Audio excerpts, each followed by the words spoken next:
This episode is made possible by Honey Pot. With the heat waves we're experiencing this summer, especially here in LA, it can be hard to stay fresh while you're out and about. That's why I've incorporated the Honey Pot's foaming wash and wipes into my daily routine. Now, one of the greatest things about LA is that I get to spend a lot of time at the pool and the beach. There's always a pool party right around the corner or a spontaneous jaunt to Venice Beach. So for a quick refresh, I love to do a quick cleanup with the Cucumber Aloe Honey Pot wipes.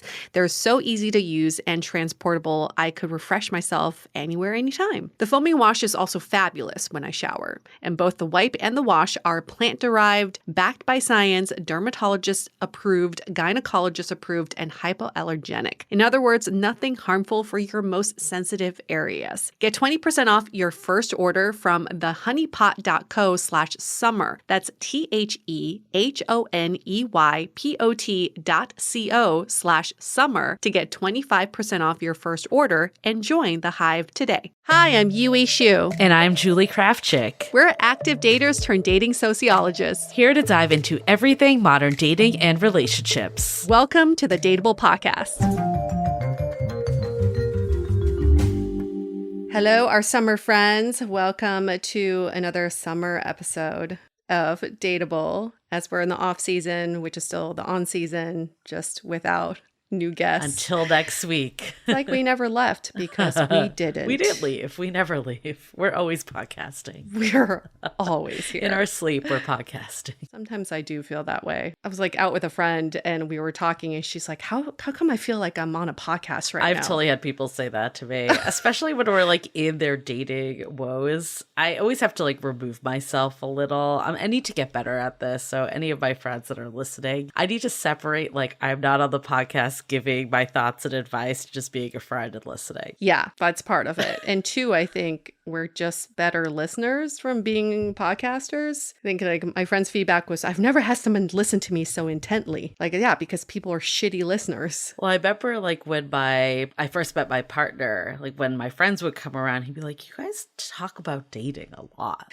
Some of it is that it's an interesting topic. You know, it is a topic that, especially I think women, I don't want to judge. I'm sure there are some guys that get together and talk about dating, but I think women, we historically have gotten together with our friends and it's always a topic of discussion. But I think also like added on that people know I do this, so it's going to come up. Yeah. In some circumstances, though, I don't talk about the dating podcast thing. Yeah. Because I know I'll be annoyed. Oh, sometimes I do not want to talk about it. Like sometimes I'm like, No. I talk about this all the time. Like I do not want to hear about some random guy that ghosted you because everyone's been there before. Yeah. There is a blanket answer I have for everyone, though, because strangers, when they find out, they always go, oh, I just want to get your opinion about what I'm doing wrong in dating. And I don't even have to know your problem. The answer is always, you're spending the time on the wrong person. Yeah. That's always the answer. And we actually, spoiler alert, we just did a recording the other day with a special guest for next season that we really go into that topic. So we all know that people love this topic. Yeah, we have a lot of really good stuff in store for season 17. We're excited. Clearly, we're taking on this cheating topic. We have a few around there, you know. Oh, yeah. There's certain themes that seem to always bubble up, but also like we are doing a few duo episodes that we're excited about, just thinking about everything we've learned over the last 7 years. You know, when I first went through the cheating scandal, you were like, do people even cheat anymore? And then now the story's out, all I hear about are cheating stories. So I'm curious of when this next series of infidelity episodes come out, if more people will come out and we realize it's more prevalent that people just don't talk about it as much. Yeah, I definitely have noticed that. Like the amount of messages that we get on Instagram about, oh, I've been in the same situation, all this stuff. Like I was very surprised by how many we've gotten with this. And, you know, it might just be that topic that like people don't want to talk about until prompted. Yeah. There's a lot of shame that comes with it, even when there's really nothing to be ashamed of because you did nothing wrong. Yes, unfortunately, there's a lot of shame. And I hear that from a lot of women who said to me that they're not comfortable talking about it publicly or telling their family and friends about it. I'm like, why? Why?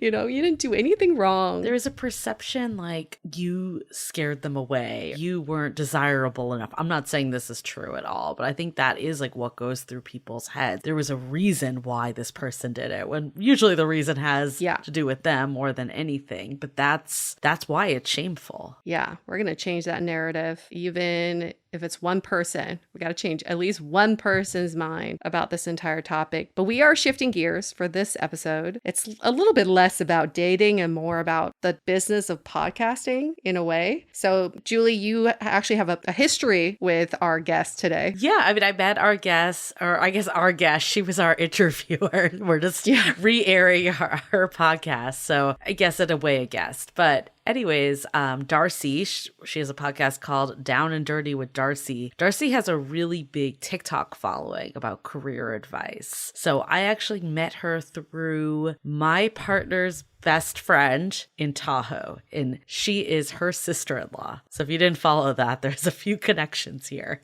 But it took me a while. Yes. So my partner, his best friend, they've known each other for a long time. Funny story is that she actually got married to someone that pretty much has the same name as her, which is Darci's brother. Oh. She did not have to change her last name, and her first name, it's like very similar. Wait, they have the same last name? Same last name, yes. What? It's like one of those moments that you're just like, yeah, I found my person, right? Well, that's convenient. Yeah. So, yeah, we met in Tahoe. We instantly bonded over, content creation, TikTok, and then podcasting. And at the time, she wasn't doing a podcast, but she did have us on. We're actually her final episode of her podcast, but definitely find her on TikTok. Career Coach Darci is her name, Instagram too. I love that she gives like bite-sized career tips. Mm-hmm. I think it's a perfect medium for that. And if you want to go back and listen to her old episodes after us, please do. It's always fun to hear like deep dives about people's careers. I find it very interesting. And it was fun to talk about ours, but of course she did sneak in a few dating questions too. Of course. People are always very curious about the business of podcasting. How do you guys make money? Is this sustainable? How did you start making money? And in this episode, we try to not hold back and kind of walk through the process. But every podcaster's journey into making it profitable is quite different. So I would be interested to hear other people's thoughts as well. But, that's why this episode's a little different, because we're going to talk about how we got here in the first place. The name thing is kind of funny. Have you ever dated someone with a similar name as you? There are no craft chicks out there. I know, but similar Jules names. and Julie. That'd be nice. I mean, like a Jason Chick. Patrick. I don't know. Like, I have not. Have you? Not that I know of. I feel like you could Not that I can find another remember. shoe. I feel like that's possible. I could find another shoe. Vince Shoe, who we had on the podcast. 2 shoes. You just Vince, if you ever want to date, I'm available just see what it's now. like. I don't know. I actually said that to you. I was like, I feel like that could be a good connection. Do you remember after this happened? Yeah. I'm like, Julie, I'm not ready to think about it, but there is one person that comes to mind. Yeah, and it's the guy with your last name. He's the only guy I really know other than my own relatives who have my last name, but I know quite a few friends who've dated people with similar first names. Okay, how do you feel about this? This is something that runs through my mind a lot. I don't know why. It takes real estate in my mind that probably it shouldn't hold. How would you feel about dating someone with the same name as your ex? First name. If it's the same first name as my most recent ex, it would be very rare, and I don't think I could get over it, because it's just such a unique name. But if it's like just a generic name that anybody could have and the ex didn't fuck me over, I think I'm okay with that. I couldn't do it. No? If it's like a serious ex, like I'm thinking of the one ex I can think of that he has a very generic name. Very generic but name. I feel like if I met someone else with that name, I'd cringe. Like, not in the sense he did not fuck me over either. It's just there was too much tied to that name for me that I wouldn't always think of him. And I feel like I wouldn't want to bring that into a new relationship. How would you feel if you found out you had the same name as your partner's ex? It depends on how they processed it. If they really just like didn't view it at all, then I would not care. It's more of just like if every time they heard my name, they thought of that person. That's when I would care. Yeah. And it's case by case. And, you know, there are other people I'm thinking of that were not like real exes, but they were, I don't know, situationships or people I was hung up with for a hot minute. I don't think I would care at this point. Also, like many years have gone by. I think that's another factor. Yeah. The name thing is always such a fun topic. I have a guy friend who, you know, he was very casually seeing a few girls and I had met them, but they all had very similar first names. It was Julie, Julia, and Juliana. And at holiday parties, he would bring one of them and I would never call them by their name because I got them all mixed up. I'm like, come on, bro, like be creative. Don't date 3 women at the same time who have similar first names. So multiple people in my family have gone on to marry someone or date someone after with someone of the same name. Oh. There's a period, it eventually wears out that their ex, whatever name, I'll just say like George in this case, even though that's not it, George 2. That's their name. That's how they're talked about within the family. And then eventually when it becomes serious, they lose that too, right? But I don't know. I wouldn't want to be Julie 2, you know? No. And there's no such thing.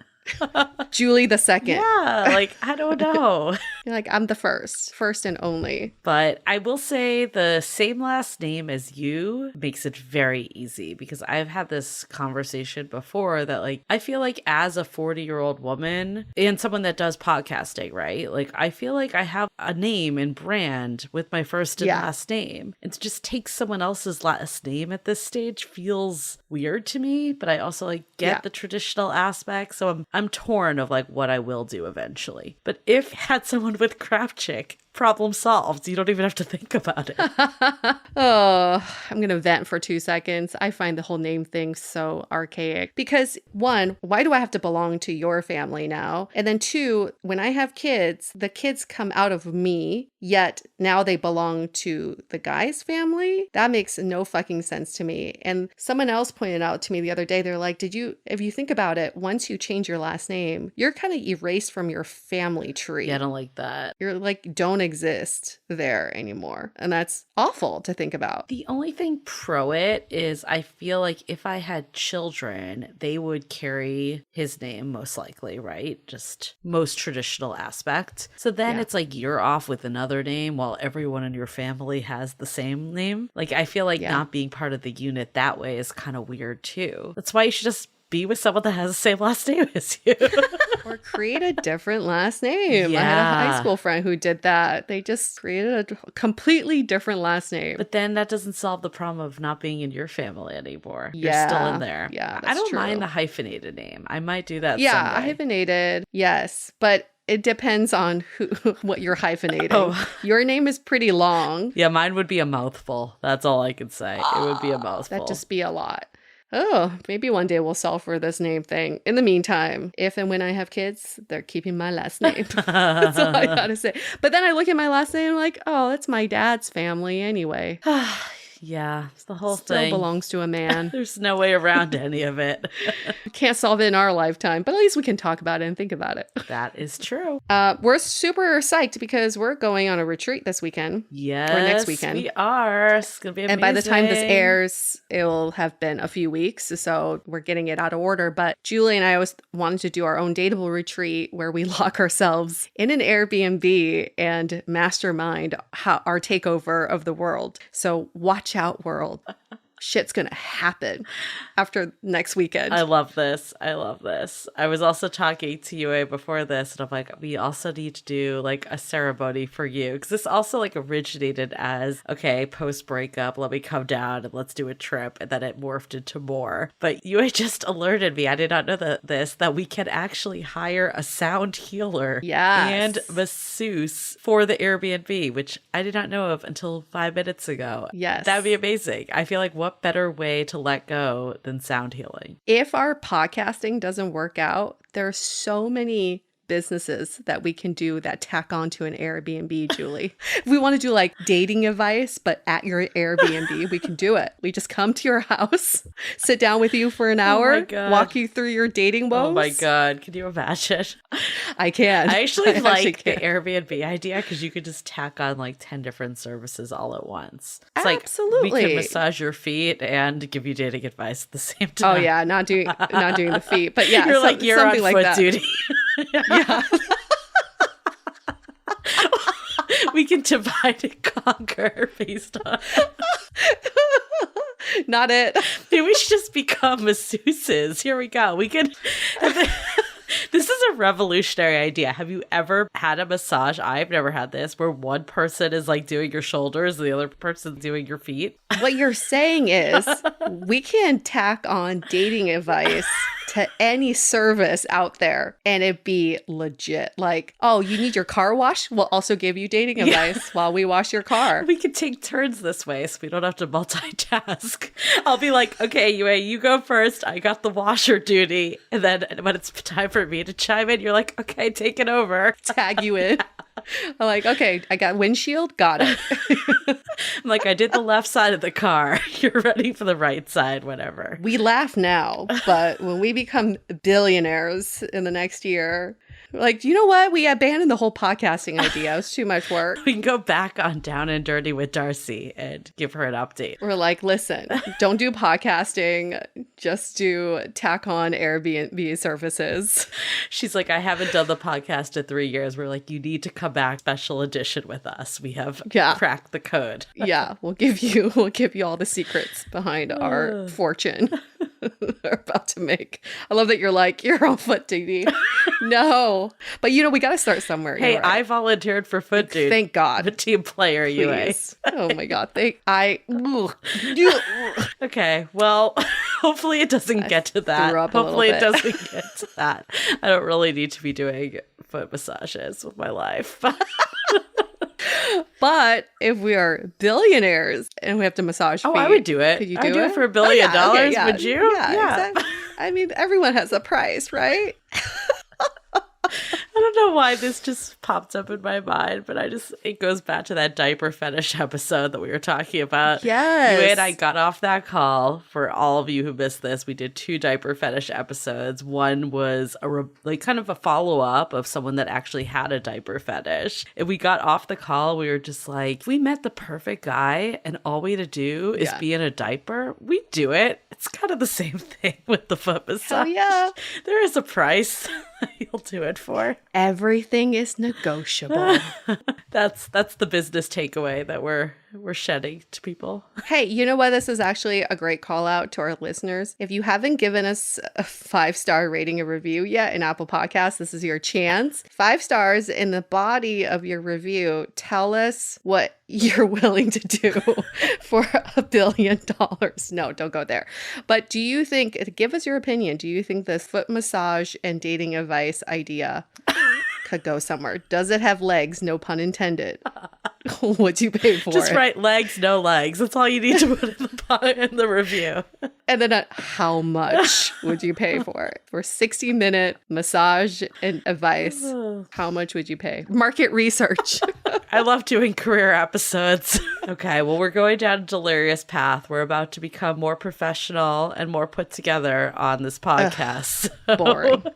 I think you pretty much gave an announcement, at Dateable Podcast, Instagram, go there. Love in the time of Corona. We are changing the name, we promise, but go there. Those are our 2 big announcements. And, get ready for season 17. I guess that's the biggest announcement of all. We will have a fun promo video that we shoot in Palm Springs. So at our retreat. I don't know if I actually revealed the location until right now. Oh, right. Yes, Palm Springs. Well, before we get into it, let's hear a message from our sponsors. This episode is made possible by Honeylove. Ladies, summer is the worst time to suffer with an uncomfortable bra. When I'm sweaty, I really can't stand wearing bras that make me sweatier, with underwires that poke and pinch me. You all know exactly what I'm talking about. Thankfully, Honeylove has revolutionized the bra game. Upgrade from traditional bras that use uncomfortable underwire and bulky fabrics that trap heat. Honeylove's bras feature supportive bonding that eliminates the need for underwire without sacrificing lift. Plus, they're made with fabric that that's so soft it feels like a second skin. You'll immediately feel and see the difference. It's so next level comfortable, you'll forget you're wearing it. Their bestseller crossover bra is my go-to summer bra. It gives all the support without the underwires. Treat yourself to the best shapewear on the market and save 20% off at honeylove.com/dateable. Use our exclusive link to get 20% off. honeylove.com/dateable. Cinched, snatched, and lifted. It's hot girl season thanks to Honey Love. This show is sponsored by BetterHelp. Sometimes we're faced with a crossroads in life, and we don't know which path to take. As you all know, I'm currently in the wake of a breakup, and during this transitional period, therapy has been able to help me move forward with support. And I wasn't looking for the type of support in the sense of everything will be okay and time will heal all type of encouragement, because I get enough of that from my friends and family. I went to therapy specifically to objectively observe my situation so I can break out of my old patterns. That's why I truly believe in the power of therapy, because you can use it for such specific moments in your life. If you're thinking of starting therapy, give BetterHelp a try. It's entirely online, designed to be convenient, flexible, and suited to your schedule. Just fill out a brief questionnaire to get matched with a licensed therapist and switch therapists anytime for no additional charge. Let therapy be your map with BetterHelp. Visit betterhelp.com/dateable today to get 10% off your first month. That's BetterHelp, HELP.com/DATEABLE. Okay, here's a replay of our episode with Darci.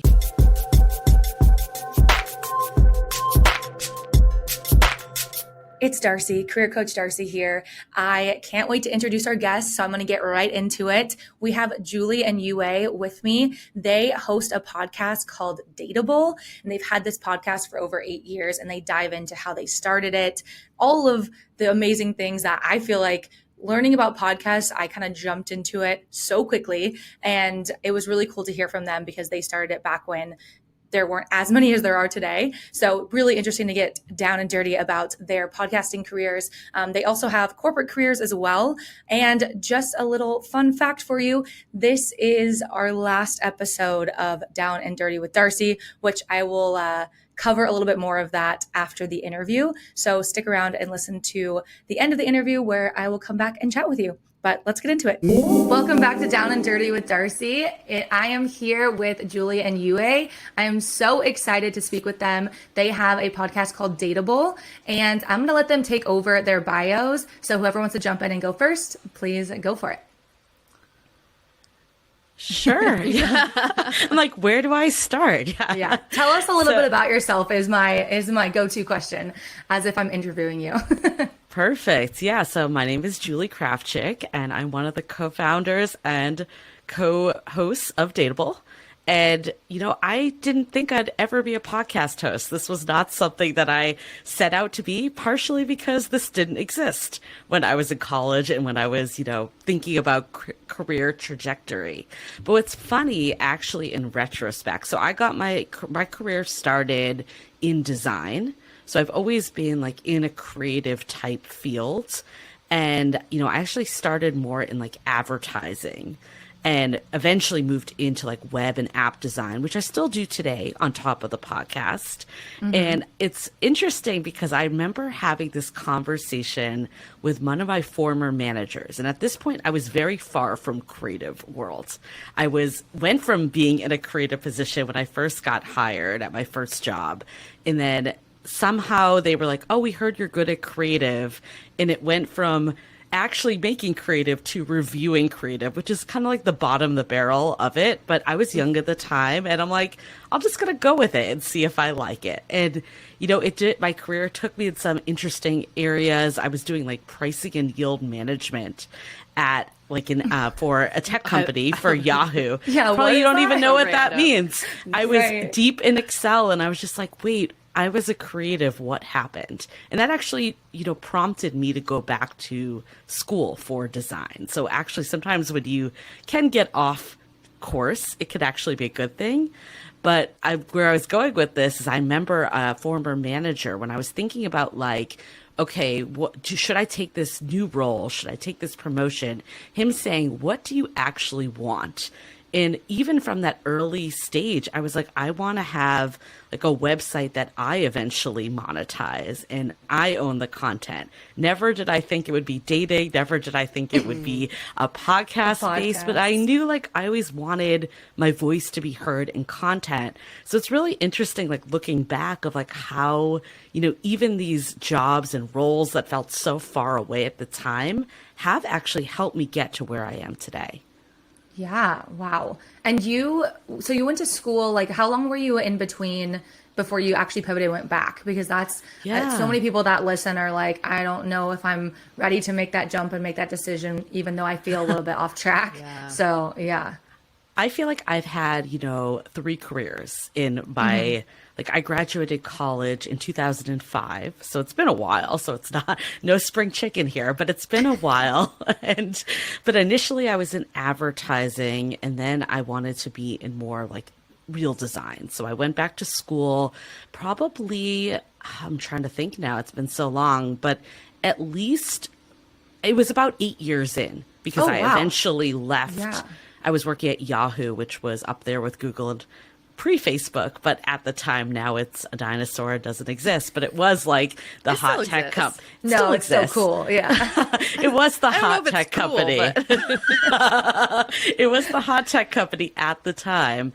But I got to that point that I'm just like, wait, I've really veered from where I wanted to be. Like this job, when I first got it, was awesome because I was making ads, I was doing creative, and then somehow I went to pricing and yield management, which no one knows what it is. And 8 years in, I went back to school. I did a night program in interactive and visual design. So I stayed at work. So I didn't have to leave work. But then I realized like how much this was my passion and calling. And I was like, I need to just leave. And I just took the jump and left. And I had this time that, you know, I actually wasn't working for a little, but I was really fine tuning skills. And then I actually did a startup.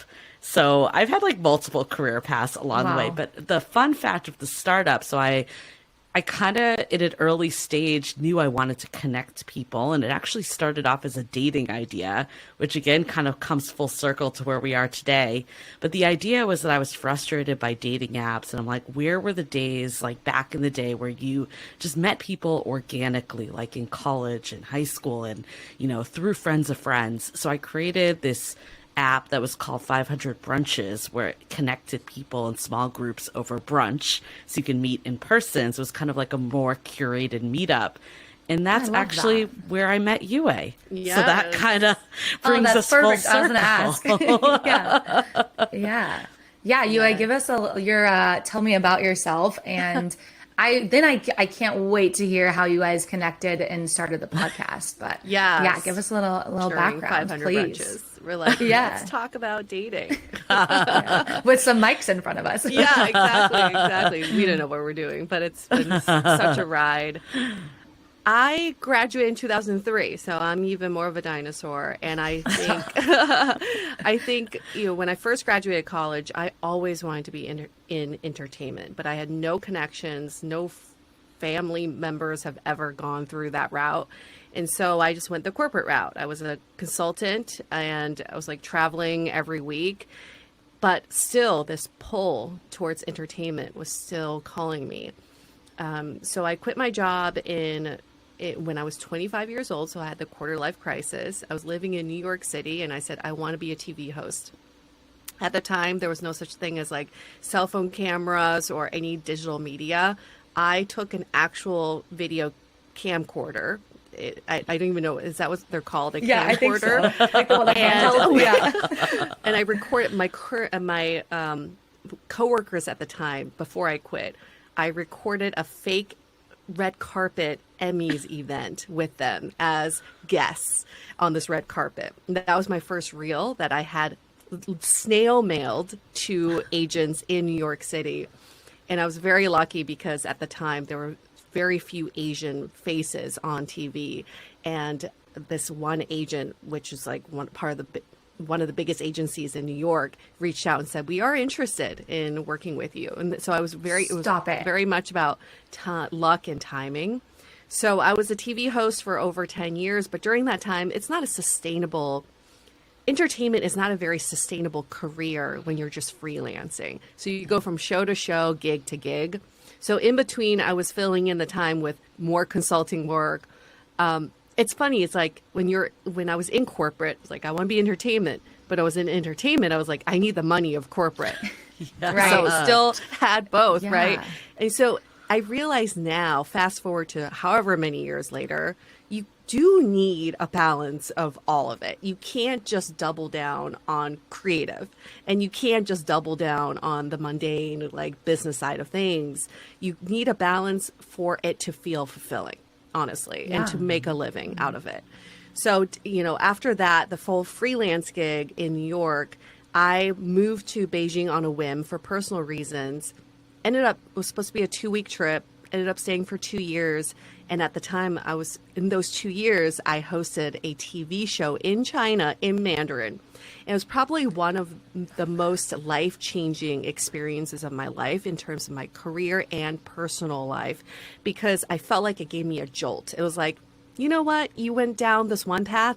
There's so many other paths to explore if you're willing to open yourself up to that.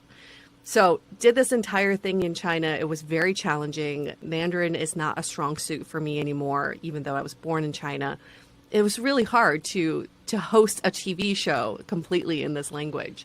Right. But really felt proud of myself for doing that, and then did a mental reset after that show, moved to San Francisco, wanted to see what San Francisco was all about. The tech scene was really booming.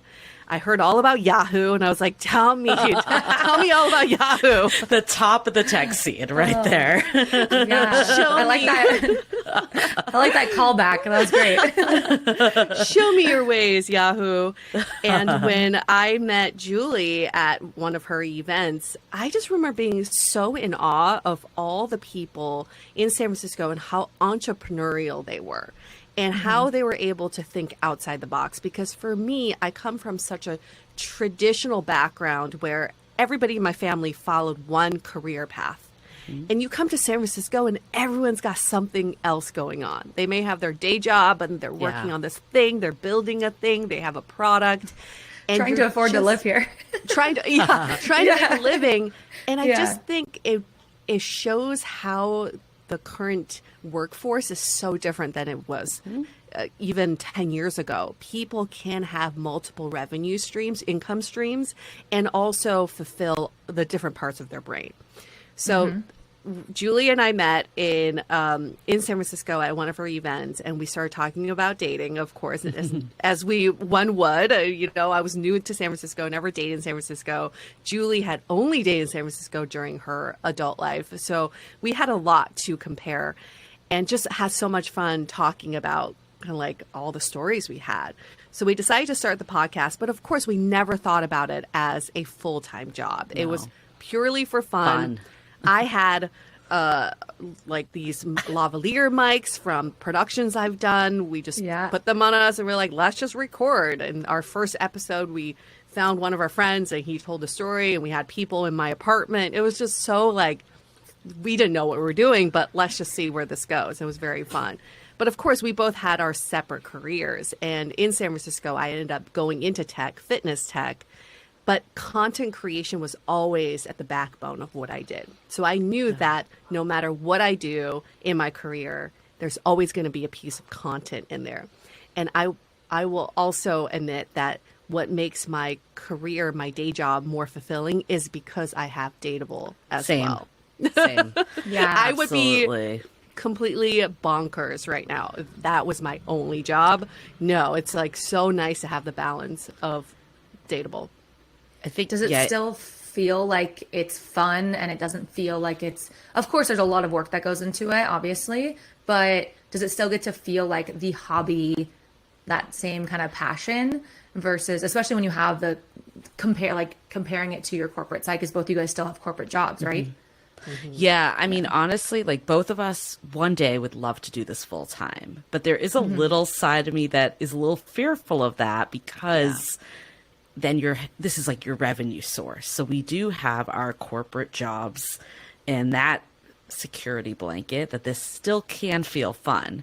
That being said, like, will this always be sustainable? I think right now the two of us, you know, like, we don't have children, for instance. Like, if we had kids and we're doing a corporate job and this, it just wouldn't work. So there's going to be a time where we're going to have to make certain decisions. And, like, we're also writing a book right this minute. So now we have a third job on top of the second job. Congratulations. Thank you. But, like, it's just, like, it's, like, kind of a double-edged sword. It's, like, one opportunity opens, but then, you have limited time to keep doing it. But I mean, I think what's really interesting too is, like, for me, I started as more behind the scenes with this podcast because I came from, I'll do the tech side, I'll do the branding and the website, because that was what my background was.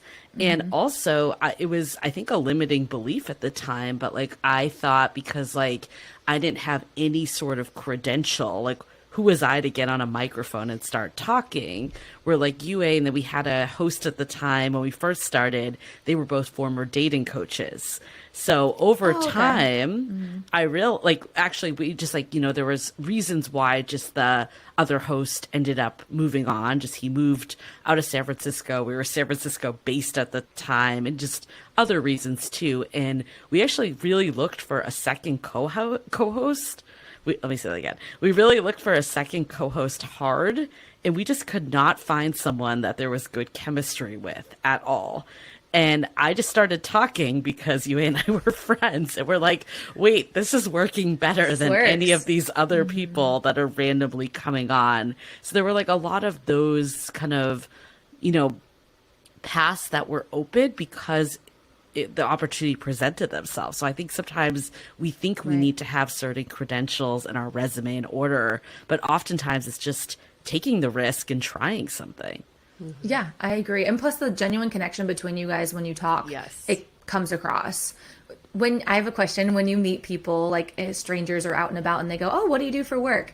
What do you guys say? Oh my God. I just go everything. And that's it. It's so hard to explain, right? And yesterday I had this conversation with a neighbor who, you know, you meet neighbors and you never discuss what you do. So yesterday she was finally like, what do you do?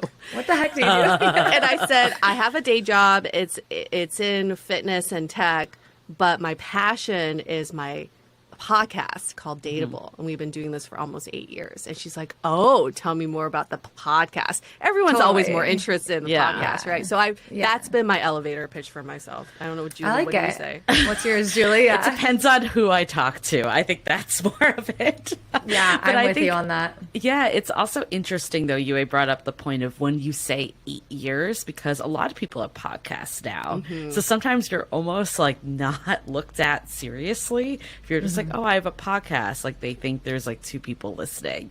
But when you say, like, 8 years, it holds different weight. So that's also something interesting we found along the way. But yeah, I mean, I generally just say I'm a creative professional, because that kind of encompasses everything that we're doing, you know, design, writing, podcasting. It's all under a creative umbrella. But then you could get looped into that, like, influencer, like, you know, I'm a creative, and you're like, wait, influencer, OnlyFans, what are you on? Yeah, all of the above.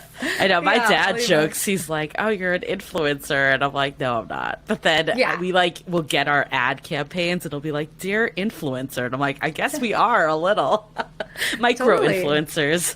Yeah, and I will say that too, because when I tell people about your guys' podcast, because for people that don't know, I met Julie totally separate from the podcasting world. She's, like, a friend of my brother's wife. So it's just been, And she was like, I have a podcast. And the same thing, she kind of downplayed it until she was like, it's been around for 8 years. And I'm like, hey, this is, like, I don't know how else you say it, because it is a podcast.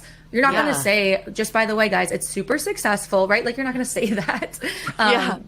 You know, it's the same thing. And even for me, like, my podcast is super, super young. And I'm very open with, like, it's very hard to get listeners. And still, I'm telling people, like, I fly to LA once a month. I'm there to film it. Like, it's very, you know, all production, a lot of content creation.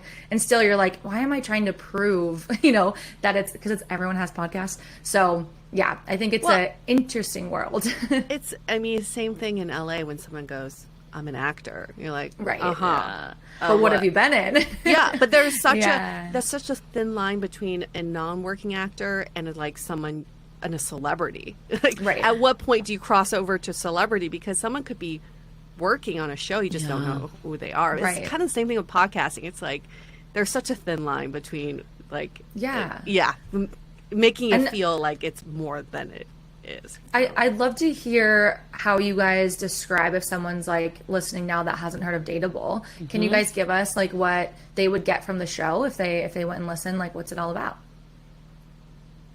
Dating. Who wants to take A lot of dating. Yeah. We started out as a dating stories podcast, and now we go deep. We dive into the psychology, sociology, and anthropology behind dating. We really hone into the why.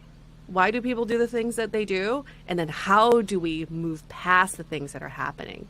We truly feel like right now the modern dating scene is not the best. I mean, as anybody who's dating right now will say, it's not the best, I hate the apps and I hate this. And we realize it's not about the technology. It's not about the dating app culture. It's not about the dating culture at all. It's about the way we are interacting with dating. So we're trying, really, one of our mission statements really is to try to help people understand that they're accountable for their own actions, but they're also they are empowered to create the love lives that they want. So that's kind of our focus per episode. Yeah. You know, it started off, I would say, because the two of us were lost ourselves. And we wanted answers. You know, that's like, it's a little selfish, but at the same time, that's what brings content that's relatable, right? Is you have a need yourself. And I think, you know, like when we talk to people, they're always like, dating is the worst. Like, how are you not super jaded by listening? But we've actually felt more energized by talking to people. And honestly, it's changed the way we look at dating, relationships, and love. And it's given us the tools to have, you know, the relationships we've always wanted that, quite frankly, if I didn't do this podcast, I would not have been able to, you know, make it as far down the line in a relationship at all. So for us, like, I think we've gone from the why is this happening to how do we take all the knowledge that we've learned to help people get out of this perpetual state of this is the worst to being like, actually, this is freaking awesome and it's going to set me up for the relationship I've always wanted. Right. And what I love is you guys can open up a space for people that may feel like they're the oddball out in their dating relationship. You guys have talked about if you're older and you feel like it's over after 40, like, can I still date? Then I heard you guys talk about that. And like the open relationships versus non-monogamous versus whatever the case is. Like, I feel like you've had guests on that really go deep into that. And I was listening because, you know, got to prepare. I was listening to your guys' podcast and you said something that really hit home with me, Yue, was when you said, I've realized because of talking and all this and my past relationships, but I'm going to honor like what that person went through in their past, but I'm not going to take it on. And I was like, man, that is like I just feel like, for one, obviously go listen to their podcast, but that's like the nugget I took out of that particular episode. And it's so true because we do that fixing thing or we do whatever the case is. But to say, hey, I understand that's what you went through and maybe you made mistakes or maybe these things happened to you, but I'm not going to take that on. Like, we have to have our own relationship and, you know, move forward. But yeah, I thought that was pretty good. I mean, you know, at the beginning when we first started, you said this too, is like it was about dating stories, funny dating stories. That's what we thought this podcast was going to be. We quickly realized that like that actually wasn't that interesting. Like, of course, like from time to time, there's always a good dating story, but most of it comes down to the relationship with ourselves. And at the core of this podcast, even though it is about dating and relationships and love, it is really about the relationship with yourself and how do you start to put yourself at the forefront, because in dating so often we let other people call the shots, or you know, we stay in relationships because we want to help fix that person instead of being like, what do I actually want? So a lot of it has been reframing and looking at it more from that lens. Do you feel like having the podcast has affected your guys' relationships, whether it be dating or like actual relationships, because you do share so much about your life? do you feel like you have to check in with your partner and say, hey, is this something I can share in my podcast? Yes. Like, can you tell us about that? Because I deal with that myself. Yeah. So I'm very curious, and you guys are you're getting way more personal. Like mine's, a bit more corporate related. Yours is your actual dating lives. So yeah, how does that go with like current or past partners? Yeah. I mean, when I was dating, I was terrified to tell people. So I didn't tell people about it because I didn't want them to think that, I was on these dates trying to get material or anything like that. Right. But then it got weird because it's clearly like a very important part of my life. And I remember like going on a couple dates with someone and not telling them. And then they were like, oh, so do you work on any side projects? And I'm like, yeah, I've been working on this thing for like 8 years. Do I just not bring it up? So I was like, oh, yeah, I do. Like, I'll tell you about it. But then it was just weird because he's like, why didn't you tell me about this, before? Right. So when I met my current partner, who is Darci's sister-in-law's friend. Yeah. Darci knows. Right. I was just like, at that point, I'm just like, I'm going to be who I am and the right person will be into it or not. And he was super excited about it. Like, he thought it was really freaking cool. I think there was like maybe this like 1 second, like, oh, what is this? But overall was really supportive along the way and, has been still super supportive. That being said, there has been a few lines. Like, I think there's been like a conversation we had at the very start of our relationship of like, how much do I bring things up? And we kind of netted out like, like I can obviously say I'm in a relationship. I can say what we're doing. Do I need to like air every last issue we're having or challenge? Yeah. No, because that's not what the podcast was about in the first place. Right. And, of course, people are interested in our personal lives, but at the core of it, people really are listening to the podcast to help their own personal lives. So it's not really like an update of like our life here and there. But that being said, like, relate. Yeah. And like the other day, I'll just be transparent. Like Yue and I did a podcast, and I don't know if it's because I'm like more comfortable or where it was. And after doing it, I was like, I think I went too far on this one. And I talked to my partner about it. I re-listened to it, and I was like, Yue, like, I'm really sorry, but like, would you be okay if we don't air this? And of course, Yue was like, yeah, like, don't even worry about it. Because this has happened like one time in the last like 8 years. But yeah, like, I think like there are times that I had to like reevaluate and be like, okay, do people need to know this? Like, is this really essential that I share it, or is it more important that I preserve parts of my relationship? We just have to prioritize our partners before the podcast. And I think that's the major learning is like, well, would you discuss with a partner, are you okay with this being said on air? And if they say no, then that's what you prioritize. But what irks me though is when I talk to people and they say, oh, you have a dating podcast. Are you going to talk about me? And I'm like, don't give me a fucking reason to talk about it. Sorry for using that. No, you can cuss. Okay. You can say all you want. don't give me a reason to talk about you, right? We only talk about you if you did something terrible or if you did something really wonderful, in which case you would care if we talked about you. So it's like, it's really funny. It's like people think, oh, she has a dating podcast. She must talk about me. Like, no, we hardly talk about the people we date. Yeah, we don't care about you. I mean, most people aren't interesting, realistically. No, but not interesting in that way for us to talk about. Yeah. Yeah. 100%. But I mean, also, like, when Yue was going through her breakup, like, I remember being like, okay, you share when it's good for you. Because I think, like, ultimately, like, that's what comes first. And we've been, like, I think overall our partners have been super supportive of what we do. And for both of us, finding a partner that is supportive is essential. Like, we couldn't be with someone that didn't support this, but there's also a line of like what's good for you, what's good for them, and what actually is important for people to really know. Right. No, I completely agree. Let's hold that thought for a quick message. This episode is sponsored by Drizzly. Weddings, college graduations, your stepmom placing third in a dog grooming competition. We've got all reasons to celebrate the summer and a lot of reasons to gift. So give them something they'll love. give them drinks, and get them all from Drizzly, the go-to app for alcohol delivery. With Drizzly, you can shop from a huge selection of beer, wine, and spirits and get them all delivered from stores near you. Looking to save some dough? Compare prices and find the best deals on the best drinks so you can spend all that extra dough on something that you really, really, really need, like that ginormous pink inflatable flamingo. Then get all that drinkable gifts delivered to wherever the summer shindig is digging. You'll probably be getting a sappy thank you card in no time. And ordering is easy. Download the Drizzly app or go to drizzly.com. That's DRIZLY.com today. This episode is made possible by True Earth. I'm about to blow your mind with how you do your laundry. Have you ever heard of laundry detergent strips? Yeah.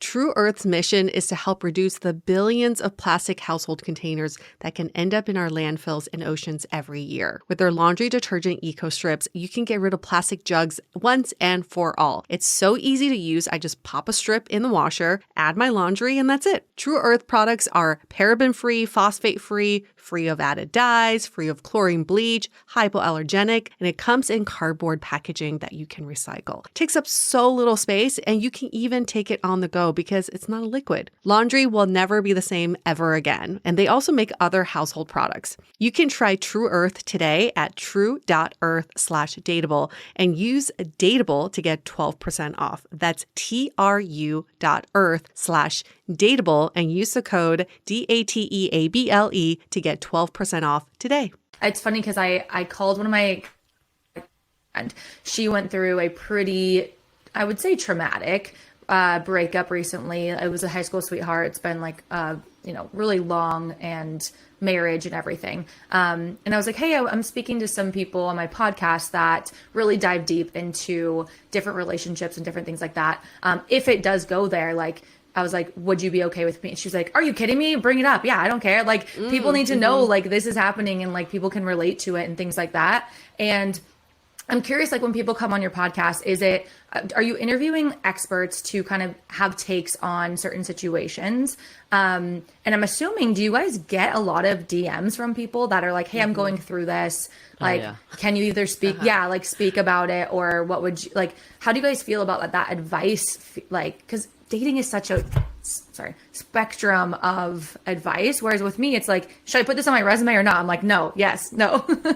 So with dating, it's a lot about how the person is inside and how they, attract and I guess detract certain things. How do you guys handle like advice and people's situations like that?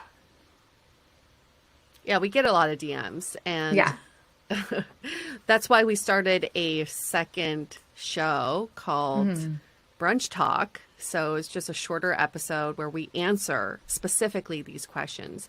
And we realize with advice, like, people, everything that people ask, we can guarantee you, they think they're asking a very unique question when it can all bubble up to a much more generalized question that many people can relate to. So that's why we started doing this show, because there is more general umbrella advice we can give that will hit on this specific question at hand. But it's funny, like, some of the DMs can be pages and pages long because people feel like they have to put so much context into dating. Right. It's like, we dated for 5 years, and then we moved in this, and then he bought me this, and then like, none of that actually really matters. Like, like, was he a piece of shit or not? Yeah, exactly. Yes. And that's what we try to get to with Brunch Talk, is like, just get to the core of this question. Right.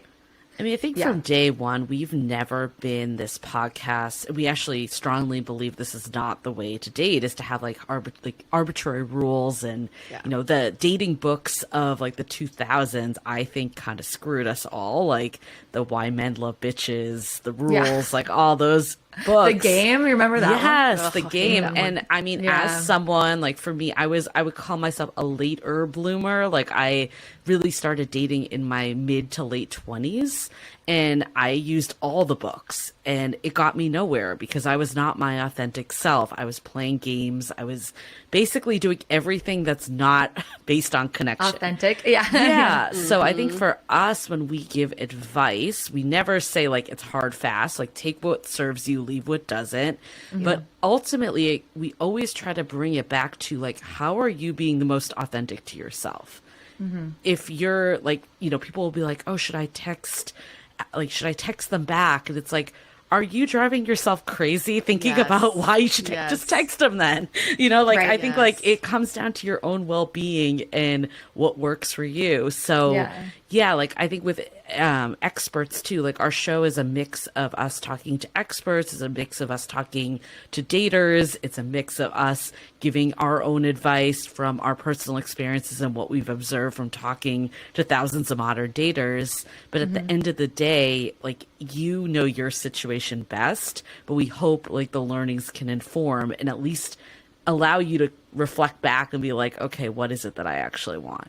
Right. Yeah. It's funny you say that because I used to be that girl that was like, I'm never texting first. Like, I'm just like too cool. Like, Yeah, so still do we it. all were. Cool I girl was syndrome. We were all for that. sure, for sure. I mean, I'm still like, when my boyfriend doesn't text me back, I'm like, yo, you playing games? Or like, what are we doing here? What are we doing? Where I'm like, are you alive? 8 texts back. Yeah. I'm like, double text. Yeah. I actually, it's funny because I think for me, I mean, and I'm sure you guys would say this too. It's like communication, regardless of like whatever is the situation, is always for me has been the best. So with Ryan, like I will call him, like even before this podcast, I called him. I'm like, hey, I'm talking to people that like it's revolved around dating. Our relationship may or may not come up. I have no idea. I was like, how do you feel about like, where's the line of comfortability that I'm able to share about our relationship? And yeah, it was just like very simple, very easy. He's like, thanks for calling me. I appreciate it. And then he was like trying to like talk around. Well, if you talk about that, I'm like, yo, it's either yes or no. Like, I don't care. Like, you don't have to go deep. I was like, just kind of like, can I say this or that? Right. And I want him to feel that because he's more of a private person. Whereas I'm like, I will tell everyone anything, anywhere, anytime. And it's kind of a curse because I'm just like too open, I think. And I think, you know, some people appreciate it and other people are like, how could she ever share that much? But it's just who I am, you know, and I can't help it. And even in a relationship with Ryan, I'm like, I'm just going to like tell you everything and then you can take that with what you will. But yeah, I think I love that it's so interesting because everyone that's listening to the podcast or listening to the different perspectives can totally take something out of it that another person will not. Oh, yeah. And yeah, I love that. Okay, I want to shift gears a little bit because one of the things I love doing is talking about salary transparency. A lot of people don't know about the podcasting space. They hear ads, they hear, okay, maybe people can make money on it. I don't know. I would love to know what that looks like in terms of like, I think there's like specific rates or like that are across the board. So if we can share that. And then in terms of a podcast, if anyone's out there is wanting to start one, I'm obviously very early on in it, so I don't have as much advice, but you guys have been doing it for a while. How long would you say it naturally takes if you're not a celebrity or something, right, to kind of get to that point of monetizing?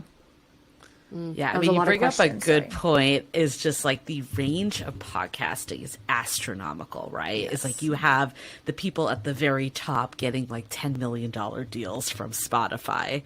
And then you have people that are making $0. So it's like the range is dramatic. And I think the podcasting industry in general is still relatively new, even though it's come a long way, that there isn't like the standardization that you would get like from a corporate job that it's like you make $100K by doing this. Like there's none of that that's happening. We're technically in the top 3% of podcasts, but if you look at like the top 1%, even like the range there is dramatic. So I want to just set the scene that like it can mean many different things for different people. We've also, you know, you and I've been doing this for a bit, and we've also gone to like many like podcasting events at like South by Southwest and like meetups along the way. And a lot of times people actually make more revenue from things they sell from the podcast opposed to just the podcast themselves. So we make money through ads. Like we do ads. We have multiple ad source income. A lot of it's coming from networks. Like we have a host service that we use, Red Circle, that does dynamic ads that are not us talking. And then we also have them do host read ads too. And then we also have another network that we're part of that also sends us ads. So we have multiple different streams. And for them, it's like more specific, like, okay, episode that went out yesterday has this ad forever, where Red Circle, they're dynamic, like they'll run over a month and then they'll just stop. And then they'll like but they can run through your whole back catalog. So the CPMs can range too, like anywhere from like $20 to like $40, depending on where it is and what type of ad. It might even be a little less actually for those dynamic ones that are not us speaking. But and CPM is cost per 1,000 listens. Yes. So if we have, let's say, 10,000 listens per episode, you can do the math on that. But don't forget, the ad agency also takes a cut of that. Yeah. So even if our CPM is like, let's say 25, we probably don't, we only see like 60% of that. Yeah. So for easy numbers, if 1,000 people download a podcast, it's $25. Yeah. For the ads. Like it ranges, but we're just doing it easy. Yeah. I don't think people know that at all. So that's exactly. It's important because it's such a technical term, and also you have to negotiate your CPM. Like CPM can really range too. And I think we started at like 15, and now we can like keep negotiating higher rates each year, but it gets really tricky because you have to know you got to negotiate that CPM first and foremost. Yeah, and then UA and I too have done direct deals where we can do it even higher, and we can also be more unique and customizable with content. Like we've done integrated content. So we've done brand deals where, we had a dating app once that was video dating long before video dating became the norm. And we did a whole episode that was centered around video dating. So we were able to bring it in without, clearly we said it was sponsored by them, but it wasn't like organic. Yeah, it wasn't like, we're just going to talk about this app for 45 minutes. Like it was still an interesting conversation for people. So we've had flexibility depending on what we've done. We've done events before, we've done videos, like we've done a spectrum of that type of stuff too. I heard in the podcast that you guys had a time where like, I think it was it friends or people of the podcast that were listening were like in your bedroom? Yes, in the very beginning, it was. We did it at my apartment, my little studio apartment in San Francisco, because we're like, let's make it fun and in person. It's like a live talk show, and we would have wine and we always give everyone wine. That was a mistake. Everyone Don't do that if you're starting a podcast. By the time we record, like spilling shit everywhere. Yeah, but also made it a really fun experience. It was just a different time. Like now we do everything virtually, and I cannot imagine going back to in-person podcasting. Like just how limited we would be in terms of geography and the types of guests we could get. But the chemistry in person is definitely so much better. You just can like riff off of each other. There's pros and cons to each. Yeah, I think maybe the video is actually a little more streamlined probably. Like it could, depending on your show, it could be good to have that riff, and that also it could be good to just get to it a little more. Right. And, I think there was this time when we used to give everyone wine because we really did look at this as a hobby at the beginning. And there was this one guy, I just remember rambling, and I was like doing the editing at that time, and I'm just like, okay, we need to do something different because this is a waste of time. So we actually started outlining, which really helps. And it's not that we need to stick to the questions 100%, but it gives our show a flow, where when we weren't doing that, it was just kind of a free-for-all, and then you added wine and it becomes even more of a free-for-all. Yeah. No, I completely agree. I know when I first started, it was very much like I did so much research. I wanted to have, I write out their bios, and then I ask this question. Then I felt like I wasn't involved and being able to really get deep into the conversation because I kept steering it or wanting. So now I definitely do key points of, I know I want to hit these things. However, like if the conversation flows somewhere else, like that's great. Right. But there's a balance. There's definitely a balance. And tying this back to just, I guess, money, if you do video for your podcast, which a lot of people do, the video portion is another revenue stream where you can monetize off of like YouTube, let's say. And then Spotify is also starting their own monetization program for video podcasting. So it is an interesting avenue to explore. I know a lot of podcasters are hesitant to do video, but if you can get over that hump, there is another revenue stream out there for that. Yeah. Right. And we've like done. yeah. I was gonna say, sorry, we you go first. threw it on YouTube like right Yeah. away because, Yeah. but all these things you didn't know like 8 years ago, Yeah. you're like, Right. we're just gonna get behind a mic. And when did you guys start videoing? Probably in the pandemic. Yeah. Because we had to. Yeah. I mean, the pandemic was very pivotal for us. We actually, before the pandemic, we were like, 2020 is going to be our year. Like we actually, we like started, many people. yeah, we thought we were Right? doing a lot. We did a live podcast in 2019. That was like a show. It was super fun. And we had plans to do that a lot more in 2020. Clearly that just went away and we went to video. But that being said, we started a group that had a monthly subscription. So that was another revenue stream. And we did a lot of, video shows. Like we actually did a most dateable contest that was like a full on pageant over video So in the fun. height of the pandemic. So there was a lot of unique opportunities. I think that's probably like a good tidbit for anyone that's interested in starting is like, of course, you can follow some of these tried and true revenue streams like ads, but what are these unique things that you can pull from? Yeah, that makes so much sense. And I think too, like it's really nice that everything's moving towards video and people want to see that visual. And if you make it more of a show or have little things that trickle into it, I think that makes it so much fun. I like doing dating shows for years I think would be hilarious. So that's so fun. Well, we're going to wrap up and I just want to say thank you guys so much for coming on. If you guys don't already listen to their podcast, please go listen to Dateable. And you guys have Exit Interview. But that one was a limited series, right? But still out there to listen to. Yeah. We And did that this. Tell us about it. We did this podcast with iHeartMedia. So that was another revenue opportunity that we actually got paid for a podcast. We were able to sell our show idea to iHeart. And with that one, we actually did this episode a while back, and it was one of our most popular episodes. We called it Exit Interview. And we had a dater that just was so confused why nothing ever stuck for him. So we were like, okay, let's call 5-year past dates and hear directly from them. So with Exit Interview, the full series, we talked to 10 daters. It's a limited series, so 10 daters. And then we have 2 wrap-up episodes. And we hear from their past hookups, situationships, exes, first dates, whoever is willing to give feedback. And it was mind-blowing. We'll leave it at that. Yeah. Oh, that's so fun. We'll tell everyone where they can find you on socials too, and your personals as well. Yeah. Instagram, the handle is at Dateable Podcast. Same with TikTok. And then we are hardly ever on TikTok, but we do have an existence on there. Do it. You got to do it. You have to. You have to. Mm-hmm. And our personals are, mine is at Non-Platonic, and Julie's at Julie Craft Chick. Amazing. Well, thank you guys so much for coming on. I really appreciate it. And I will talk to you soon. We'll definitely talk to Julie soon, but hopefully too. Thanks, Darci. See you at another family event. Thank you. Thank you. All right. Bye, guys.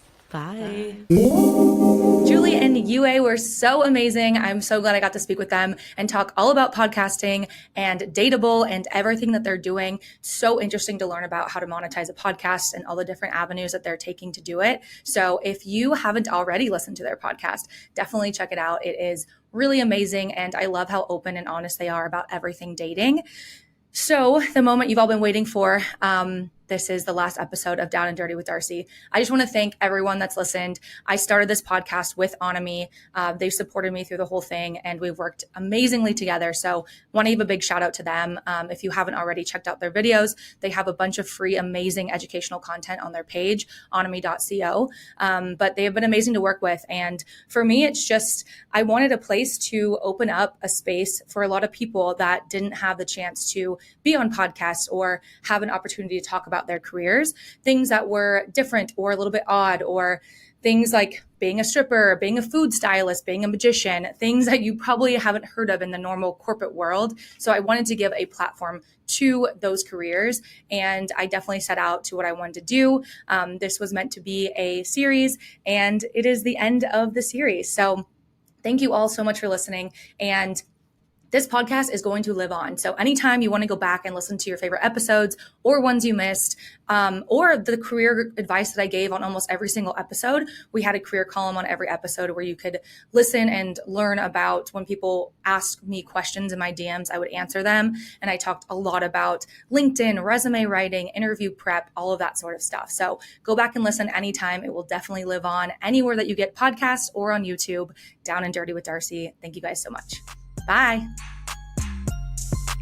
Thanks for listening to That On Me podcast. On Me is a creator-led educational platform that teaches you the things you wished you learned in school so you can thrive in adulthood. On Me lessons are completely free and they're taught by some of your favorite creators from around the internet. Head to oname.co to start learning about things like budgeting, investing, taxes, how to thrive in your relationships, how to find your dream job, and so much more. That's oname.co, ONOMY.co. See you there. The Dateable podcast is part of the Frolic Media Network. Find more podcasts you'll love at frolic.media/podcasts. You can follow us on Instagram at Dateable Podcast and visit dateablepodcast.com for access to all the episodes and our premium programs. Also, make sure to subscribe today if you haven't already on Apple Podcasts, Spotify, or your favorite podcast platform so you are the first to get all the latest episodes. And most importantly, stay dateable.